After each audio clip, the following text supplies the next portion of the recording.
My name is Andy Colazzo, and this is our story. Last year, we encountered probably one of our biggest, I would say, tests. In my part, I know it was tough because for a long time, I always wanted to have a son. I always had the name Josiah, and I picked that name a long time ago, just trusting the Lord, that one day I would have my son. And last year, we found out that we were having a boy, and it was going great in the beginning. And then about, I want to say 5 months, we didn't just find out the gender, we also found out that the baby had an omphalocele, which is when the abdominal wall doesn't completely close. So there was going to be issues with his organs, stuff like that. And we were praying that we didn't have to deal with any of that. And I remember the first thing we did was call Pastor William, and he just so clearly, with the wisdom straight from heaven, he looked at us and he said, you know what, don't stop praying. And he's like, but you got to prepare yourself, because there's 3 things that you got to understand. When you pray for something, you're always going to pray for what you want. And out of those, there's going to be 2 more, and it's what God wants. And the 3rd thing is that you got to be okay with it. And I remember just those words just repeating in my head.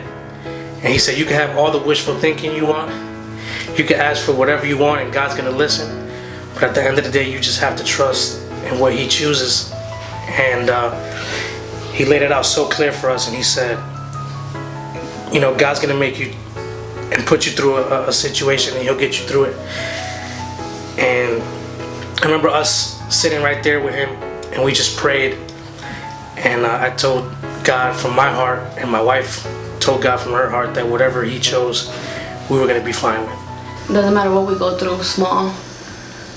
We know that it doesn't matter, because God, showed us so much that no matter what we go through, we get through it. About 2 days after our baby shower, we noticed, and my wife obviously noticed, that she wasn't feeling any movements in her belly. So we rushed to the hospital. We got to the hospital, and from what you would think, you would just say the baby wasn't moving. And the doctors came in. One nurse came in first. She just nodded and shook her head, and she just walked away. She couldn't even tell us anything. Another nurse came in, same thing, until they finally called the doctor in. And doctor walks in, and he's like, I'm sorry. And just by him saying that, we knew exactly what he meant. And we sat there, and all we could do was, in the moment of our cry, we actually just prayed. And we told God, well, here it is, the decision that we made months ago to trust you. It was time to show that and prove it. That we had the funeral service.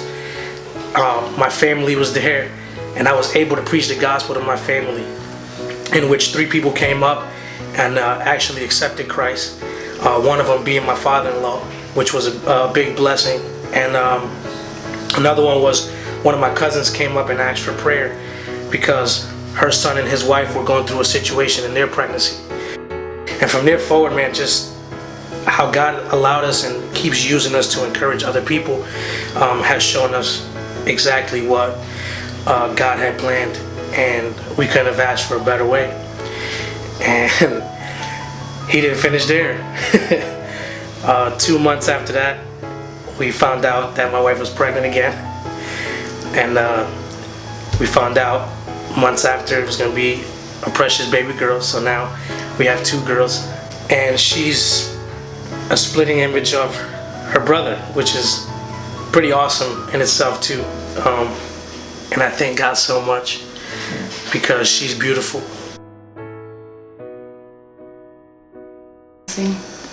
She makes me happy. Looking at her, I can see him. So it makes me feel okay.